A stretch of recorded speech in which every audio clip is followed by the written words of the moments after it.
I have a rare honor today to have a guest with me on this program.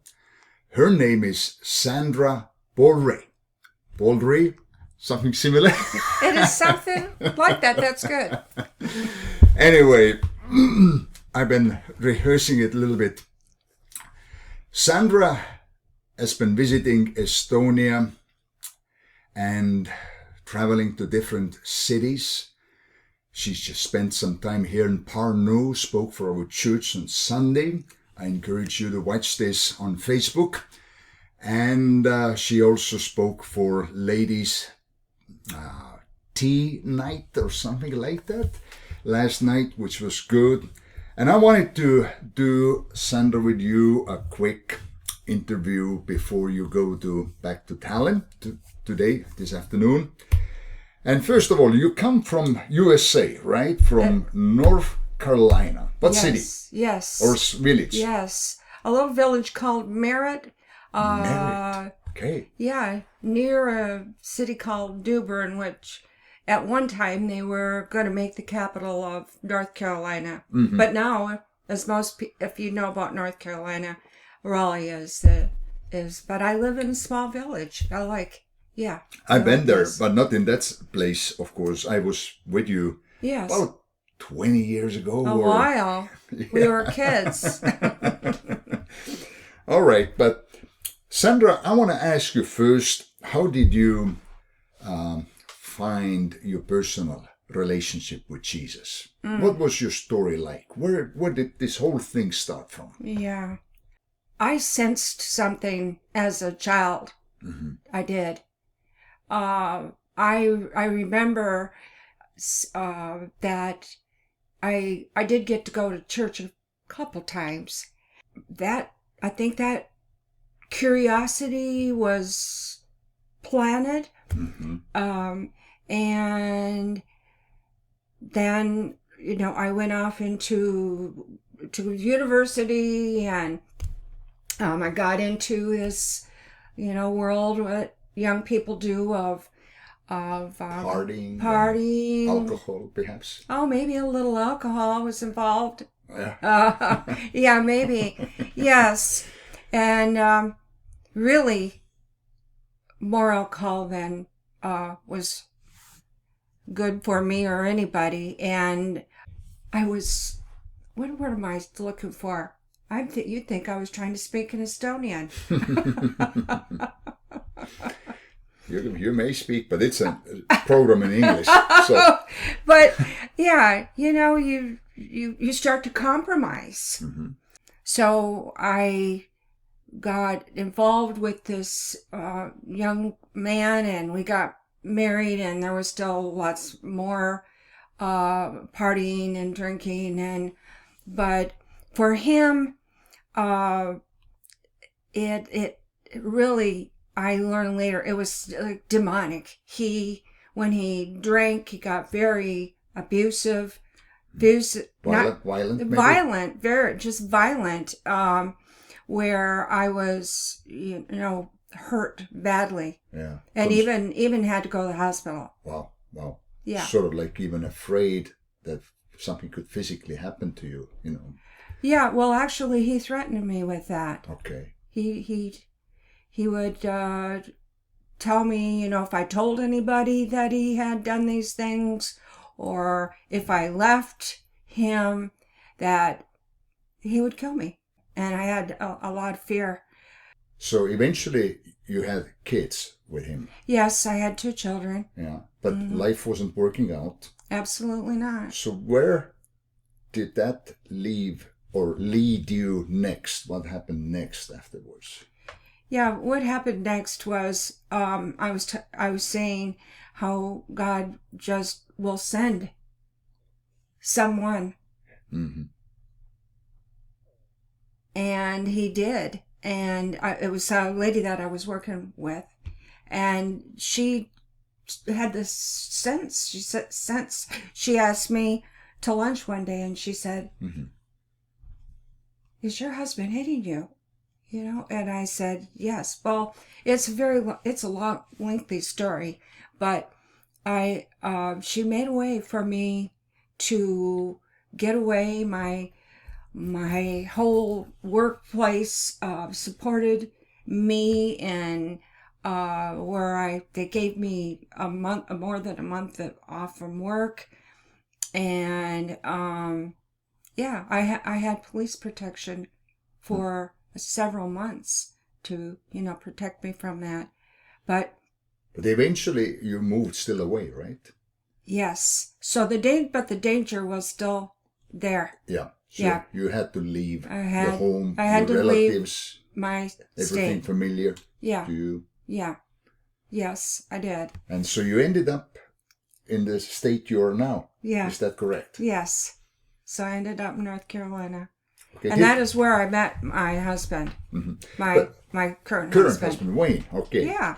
But did life automatically begin to be better in the new state, or how did that go on there? Yeah, no.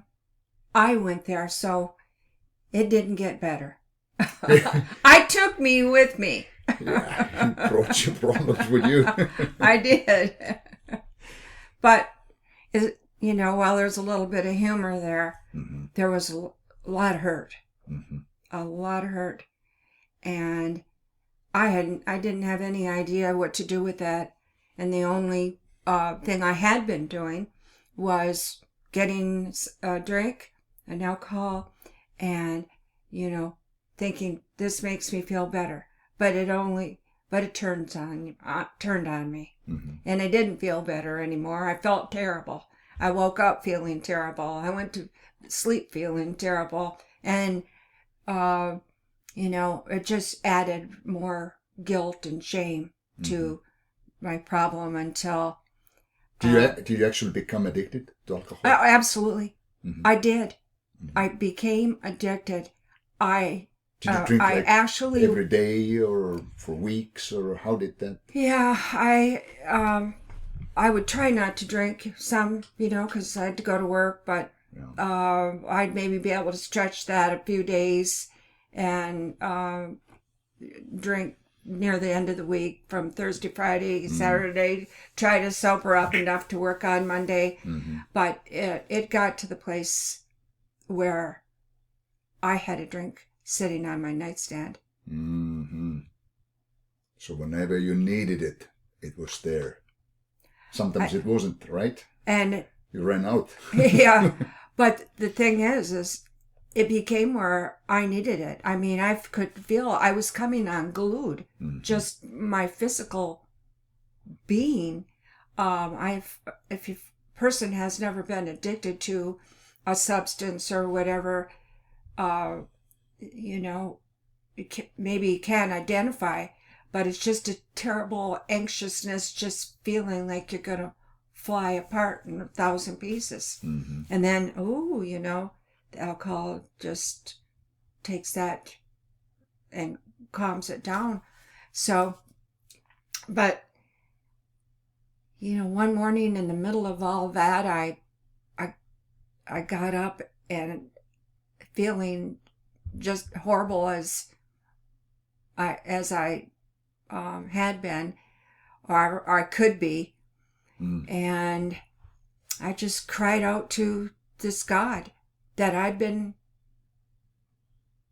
knowing really existed. How old were you at the time? 40 years old. 40 years old, okay. So you started to turn to this God. Yeah.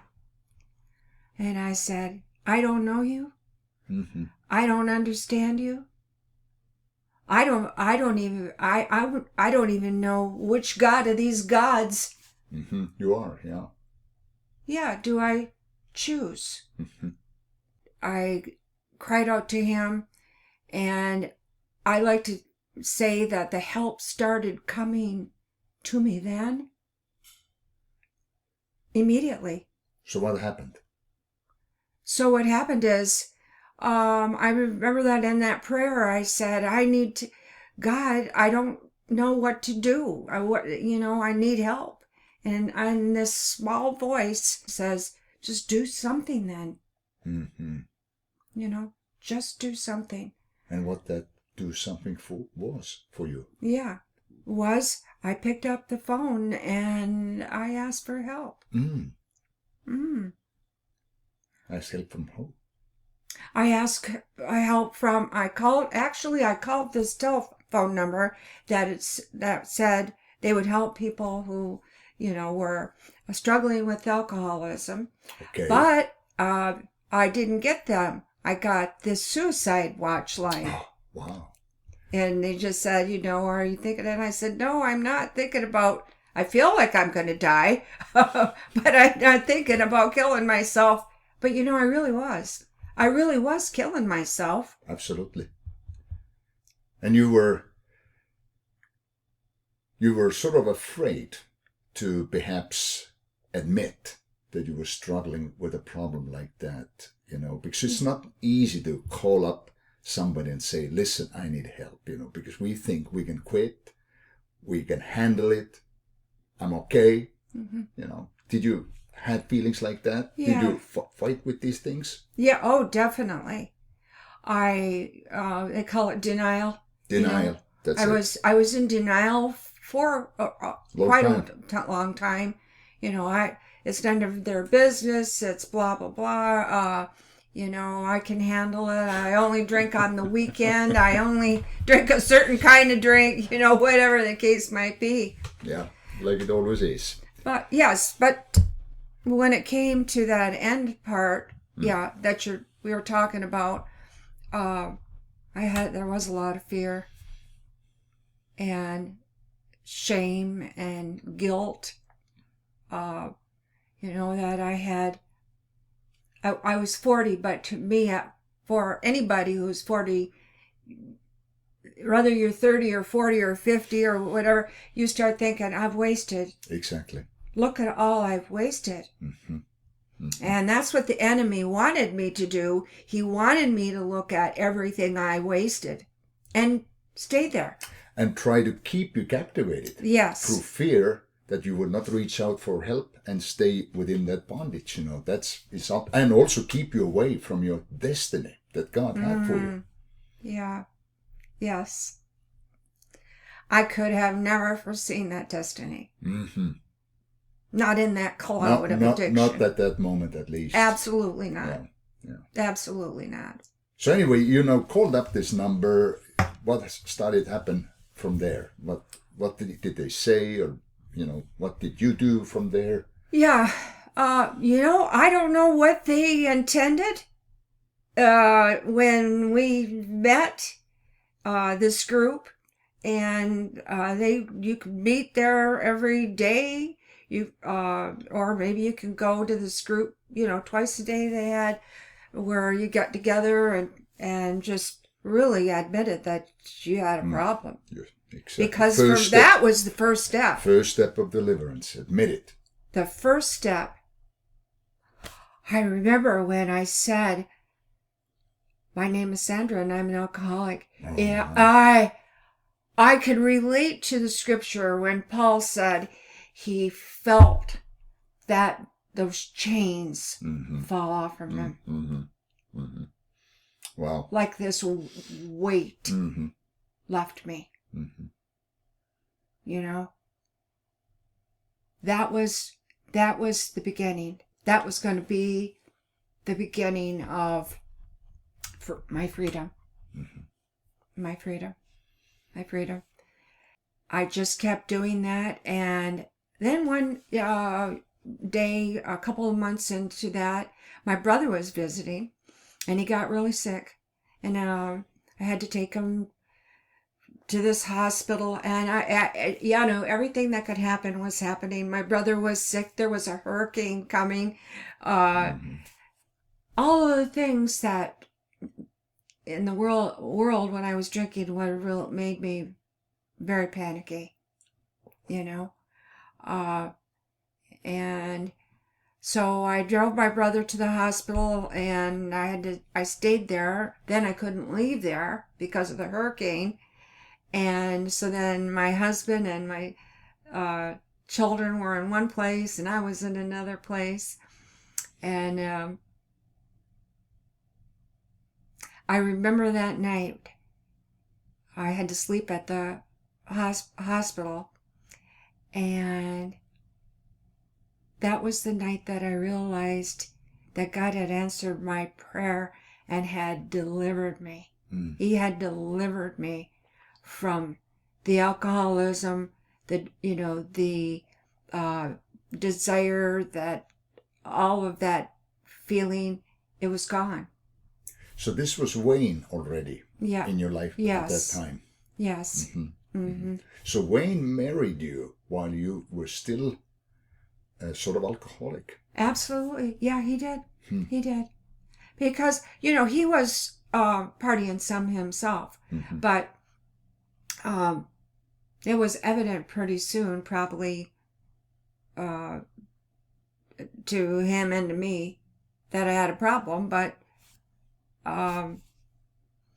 he had a little problem himself. He had a little problem himself. One was alcohol and the other was me. But he didn't know if it was me and the alcohol or which one it was. Yes. I was telling you that I was going to these meetings, and then Wayne said, I got to go to some meetings too. I got to go get some help to live with you. Oh, wow. Sandra. Wow. Yeah. And I said, oh, well, they have Al-Anon, this thing where they have these meetings for people whose family are alcoholics. Maybe they can help you. So he went.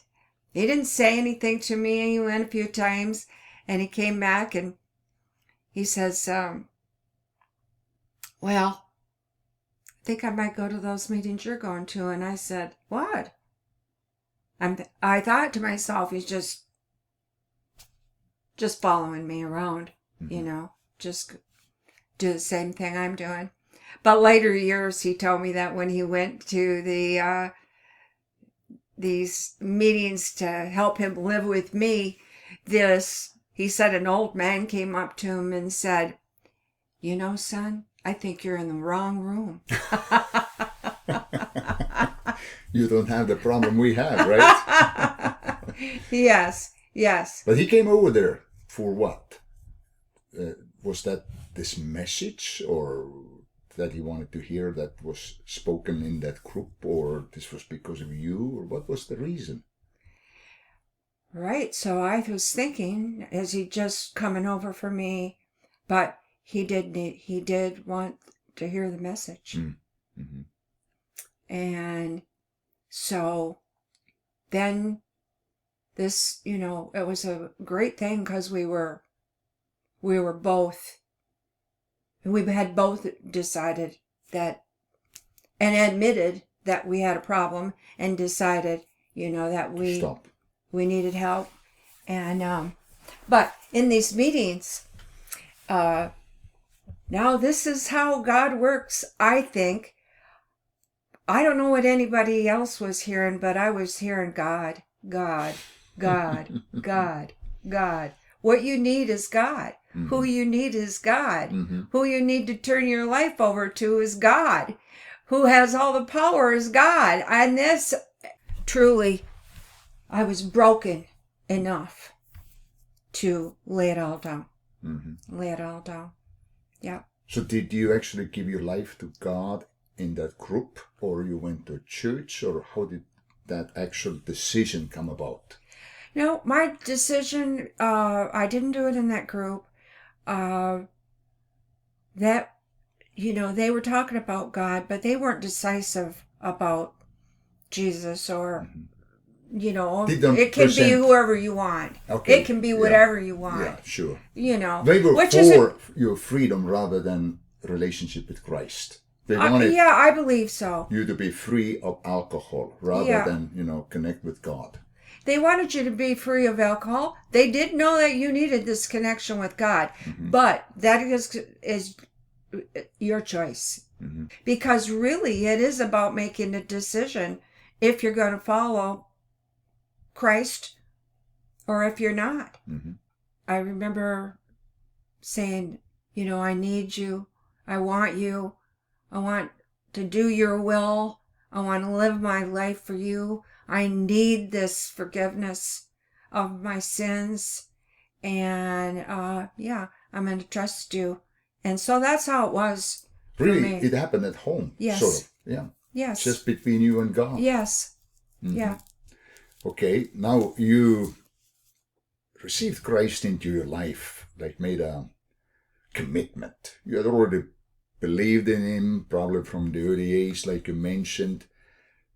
At what point you sensed that God was calling you to work for him, and, you know, instead of just being in the pew every Sunday, go home, go to church, do your thing, you actually felt that God wanted to use your life more than just that? How? Yeah. When did you that? When did you feel that? When did you sense that God was calling you? Well, it just was, for me, it was kind of just a slow, gradual thing, where, you know, one day I was talking to the pastor and gave him a little bit of, he asked me about myself, and then he said, oh, you know, would you get up and give a testimony? I was thinking, oh no, I have to get up in front of these people and tell them everything about myself. No, I came to church to hide over here, to hide in this pew, and not for no one to ever know what kind of life I had lived. That was my idea, but God had a different one for me. Yeah. So gradually, by giving your testimony here and there, yes, you started to realize that God wanted to use you in this area of encouraging other people. Yes. So what became your message? What did you tell people? What became my message? You know, first, I won't say first and foremost, but of course my testimony, you know, that nothing, you know, is too great for him and too difficult, and then the matter of surrendering. But its message is about his forgiveness of us and how important it is for us to live that life ourselves in a you know, forgiving manner. For me, when I came to Christ, the Bible says, just as I am. Come, just as I am. I've heard people, and I remember believing it myself, well, when I stop doing this, when this happened, then I'll come to God. No. That is the lie of the enemy. He wants you to think that when you clean up your act, that's the only way you can come to the Lord. No. But we need to come just as we are. Yeah, and he will make us good. Yeah, and he will make us good. And he has this kind of forgiveness that I had never experienced. I remember thinking that I had the right to not forgive because I had been injured. Yeah. Their sins were worse and bigger than mine. Yeah. And God showed me that he's a holy God, that in the world we think there's big sins and little sins, but it's all sin to him. He's holy. He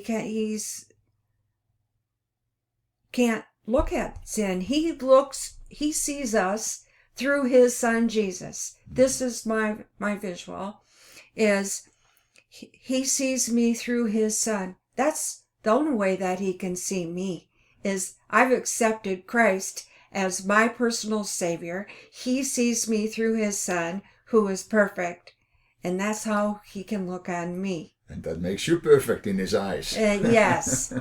Yes. So that became your message of how God has forgiven us, and that we need to forgive as God has forgiven us, right? So you began to go around and share it. And you ended up coming to Estonia already before this trip.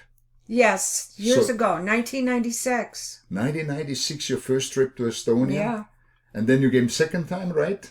I came 7 more years. Oh, wow. Yeah, Okay. I did.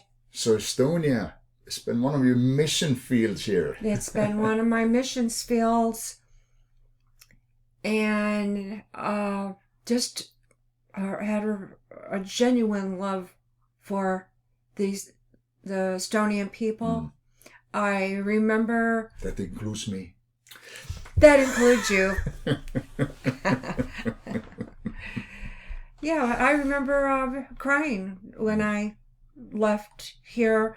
And it was like, say, I live in North Carolina, so my parents lived far away, and I'd go to see them, and I'd leave and I'd cry. I was, that's how I felt when I would leave Estonia. Like, God had really etched this country, on my heart. Wow. Yeah. So, Sandra, maybe one of the reasons why you haven't come back here earlier was your challenge with cancer. Yes. About 4 years ago, is that correct? That's true. So, tell us a little bit, what was that whole journey like? Shortly before I went to for my checkup, I said, I feel a lump there. That doesn't feel right. But I was thinking, it's probably just one of these kind of cysts that every now and then people get. People have, yeah. And, but no, that wasn't the case. And it was quite rapid, very rapid. And that they told me, you have 3rd stage breast cancer.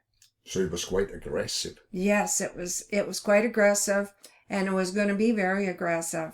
And it had already spread a little bit. Yeah, there was a couple more places, and so we've got to get in there. Then this is our plan. Lots of chemo. Actually, the plan took just 1 month, less than a year, to do the whole thing. The whole thing. Surgery. Yeah. Radiation. Chemo. And chemotherapy. Chemotherapy, was first. And doctor, she had the hardest time telling me. I could tell she was really struggling to tell me that I had cancer. Yeah, God gave me a lot of peace in the beginning. And then the struggle came after my chemo and surgeries and everything, was how much it had slowed me down, drained me, and I thought, what is my purpose now? Because if I don't have a purpose, then God, what am I here for? And I was praying about that, and really, it was emotional. I thought, I've raised my children. I've raised a couple grandchildren, in fact. Yes. Did you struggle with fear also at some points? You mentioned having peace, but still we're humans. Yeah. Oh, absolutely. I didn't. For some reason, like I was saying, I didn't have the fear part till and at the end of things.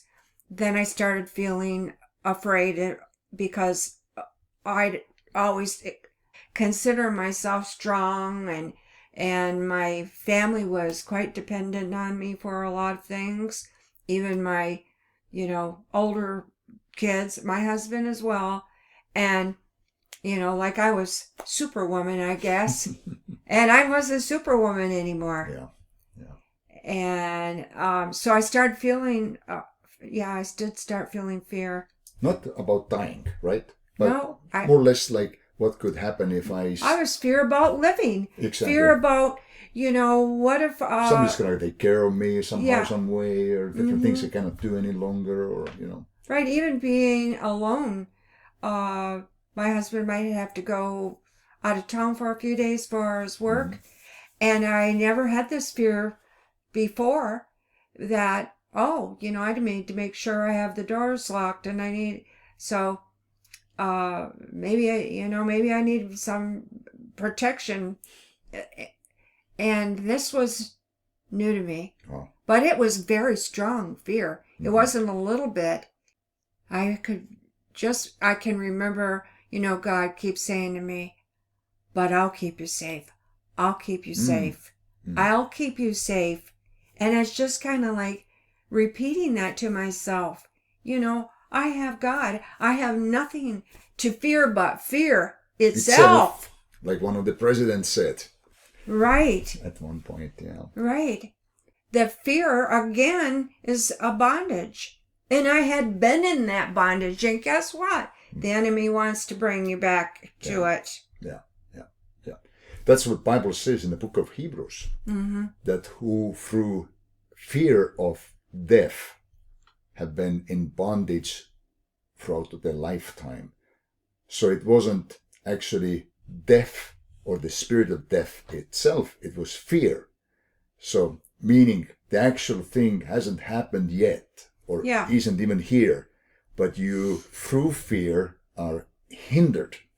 You start to be concerned about going outside or who could do this or that, and everything starts to be controlled by that fear. So fear is a very powerful enemy we deal with. Yes. And fueled by what you were describing in our imagination. Exactly. Our imagination can already proclaim all of what's going to happen.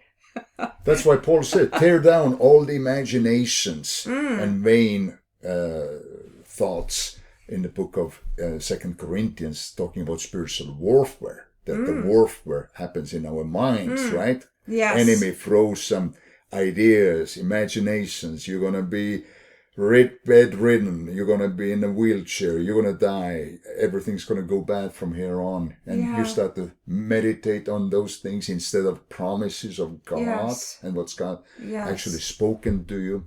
But what actually took you through this season? Did you have like a word from God, or you just felt this supernatural peace that you couldn't even understand or explain, or was there other factors that you would think of that helped you go through this season? Janno, it wasn't like a supernatural. Like I did experience when I was delivered from this alcoholism, that craving, that all of that stuff, the thoughts of it. That to me was, I recognized it as supernatural and this miracle. But this time it was just really pressing. Just keep pressing through. Yeah. It was a fight of faith. Yes. Just keep believing. Just keep pressing. And then that's a fight of faith, because while you press through, you may see circumstances that are so much different than what you believe. So it becomes a fight of faith, and you've got to press through. Not maybe feel any, I don't know, supernatural feelings or angels dancing around. We have to live by faith, not by sight, not what, okay, an angel comes and sits here on the edge of my bed and tells me that I'm going to be all right. The Word of God has been telling me that. Exactly. And everything that I read, that in my weaknesses, He's going to be strong. Exactly. That actually I should rejoice, as we talked about, I should rejoice in those weaknesses. That's what I had to hang on to. Yeah, that God's grace is sufficient. His grace is sufficient. Even when I'm weak, He's still strong. Yes. Anyway, God took you through this whole thing, and your faith was not shaken. You went through, and it's been about 4 years now, right? Now you returned back to Estonia after all those years, and you've seen this country now and met with people and old faces you knew, and talked to them and listened to them, and of course there's a lot of depression nowadays, a lot of stress, a lot of hurt. People are concerned about future, either be it Russia or economics or who knows, a lot of confusion, a lot of dark times could be ahead. What you feel God would say to Estonian people at this time and hour? Yes. I think that he would say that, we need to humble ourselves. Humble ourselves. The word is the word. It is the same yesterday, today, and forever. Yes, to is. Humble ourselves and pray. That's scripture where he says that, he will heal the land. Yeah, when his people seek his face. Called by his name. Yeah, seek his face. Humble. And I think this is, what until in the beginning of that, maybe, I'm just this little speck here, but what this awesome thing that happened in Tallinn on Sunday. Yeah, big meeting. About 2,000 people came together. Right. Different churches. And all these different churches, and let go of I'm Lutheran, I'm Methodist, Exactly. I'm this, I'm that. No, we're Christ. We belong to him. When we're all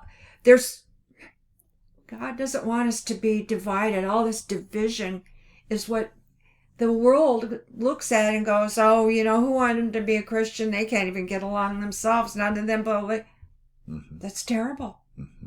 That's exactly what the enemy wants. Yeah. There's power in unity. Yes. Okay, what else do you want to say, to a person? Somebody comes up to you, you've seen some people here and talked to them, and what was your message to them, individually? Telling them to trust God. Turn your will over to him. It may not turn out the way that you want it to. Or that doesn't mean he's not in it. Exactly. It may not happen right away like that, yeah. Might not happen right away. And not only that, sometimes, I've met some people who maybe want their marriages repaired, and it maybe it's not to be. It is in God's eyes, but both people have to be, in agreement. Willing, exactly. Yes. Maybe we lose a loved one that we feel, no, this is wrong. We want our loved ones to be here with us. But what is this plan that God has? Maybe there's a situation that I heard of where it was that person's time and a perfect time for them to go and home and be with the Lord. But that's not the end. God has a master plan in that. Yeah. Nothing happens that is thrown away and not used, Yeah, that's well said. God can make all things to work together. Yes. For our good. And that's his overwhelming, exceeding glory to be able to do that. The devil cannot do it. Even us, we cannot turn bad things into positive things, but God can. It's just amazing how he can do things. It's amazing, Janno. How he turned your negative events, seasons, the way you saw yourself, that you today are preaching hope, to this nation and people, and encouraging people to reconnect with God and have faith in God. So you would not have that message if you had not gone through some of those things yourself. That's true. That's true. So, there's another message of hope for other people. Like I was saying, instead of looking at this thing like, oh, it's so terrible what I've gone through, and it's just, what can I do with it? You can help someone else who's going through the same, or probably only you can. Yeah. Now, Sandra, if you could turn back your life or time, we've seen the time machines to do that in the movies, but we know in practical life we cannot do it. But if you could turn back your life to a certain period or to an event, you say, oh, that I would now do differently.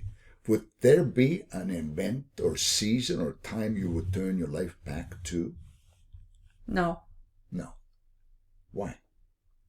Because I wouldn't have known the grace of God the way that I know the grace of God now. Yeah. And how, And how Paul said that we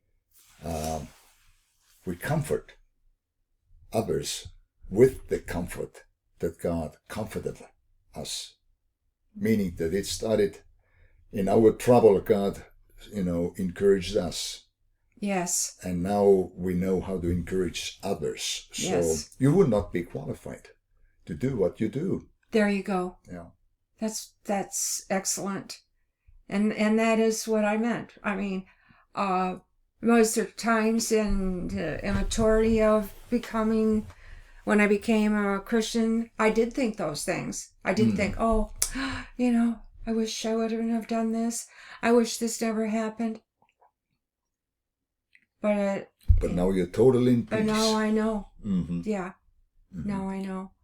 I know that there was a plan and a purpose. I mean, because, it's one thing to make your own choices, such as who you marry or etc. But when you're a child, you don't get to choose who your parents are. No. You don't get to choose how they treat you or what they teach you or anything. That seems, but it was a preparation time as well. That's right. Yeah. As well. It doesn't, I hear people blaming their parents and, no, there's a purpose. There was a purpose. Exactly. But now, Sandra, if you would be here right now and a younger version of Sandra Baldry would come sit next to you, maybe 25, whatever. Now you, in the age and maturity where you are and experience, and she's about to make this life journey. You've already done it. It's like God who sees our life, past, present, and future, and could actually tell and would actually tell us what to do and teach us on this, journey. We don't listen sometimes. But what would you teach or tell to a younger version of yourself? Some of the lessons you learned along, like, don't do this or make sure you do this. So, Could you think of something? I would have talked to her about, not being so afraid. Mm-hmm. Don't be afraid, okay? Don't be afraid. Don't live your life as a fearful person. Mm-hmm. And really, how much bondage you can be in just being afraid all the time. Exactly. Yeah. And dream big. Dream big. Okay. All right. Well, that's good. Don't fear and dream big. And sometimes our fears keep us from dreaming. Mm-hmm. And often our dreams help us break through the bondages of fear. Oh, wonderful. Because you have this dream that pulling you, and yeah. So that's good message. to a younger version. There we go. Well, Sandra, it's been wonderful to have you back here again. Thank you. And thanks for sharing in our church Sunday. And I still was able to process some of that through that you tried to say. And I think your message really reached our people, and they were moved. And I hope you felt that as well. And so I think God's given you something special. You have the gift of encouraging and, giving people hope. And not that you have very maybe eloquent words that you say it by, but just because you're an example of a winner, somebody who's not a victim of circumstances, but you actually overcome things. And so your example speaks loud and clear. So your life, would you agree, is an example of God turning ashes into something beautiful? Absolutely. I like what you said a few minutes ago, and I've really hung on to that, of being an overcomer, of being that overcomer. And instead of feeling like the victim, like the poor me of the childhood, poor me of this, they say poor me a drink. There's a lot of poor me's that doesn't work. But yeah, it's definitely more of how I feel I see myself. And I think that my family, it's taken a lot of years with some of them. Maybe they're not sitting on pins and needles waiting for me to drink or something like that again. And that's been a message of encouragement and hope. It starts there with our family. Absolutely. Yeah. So, keep preaching the message of hope, Sandra. You have a few more things to do here in Estonia. Yes. Then you head back. Do you think you could come back at some point to our nation? Yeah. God knows my desires. We'll see if he does. We'll see if what he thinks, like Paul when he wanted to visit. I know that when I pray about what should I do, and God always just same message: tell the truth and be honest. It works every time. It works every time. Well, anyway, thank you so much for being with us and being here in Estonia, ministering, encouraging people. It's just great to see you again after all those years I was there with you in your place. And so I hope that you gleaned something from this little conversation and interview. And let's be overcomers. And let's break out of the bondage of fear. Yes. And see what all God has prepared for us, that the enemy wants to hide it away from us, keep the Canaan land away from us, keep the destiny away. And, trust in God and walk with him, and he'll lead you to your destiny. Amen. So many blessings to you. Thank you, Sandra. Thank you. Thanks, everybody. Thank you. See you again.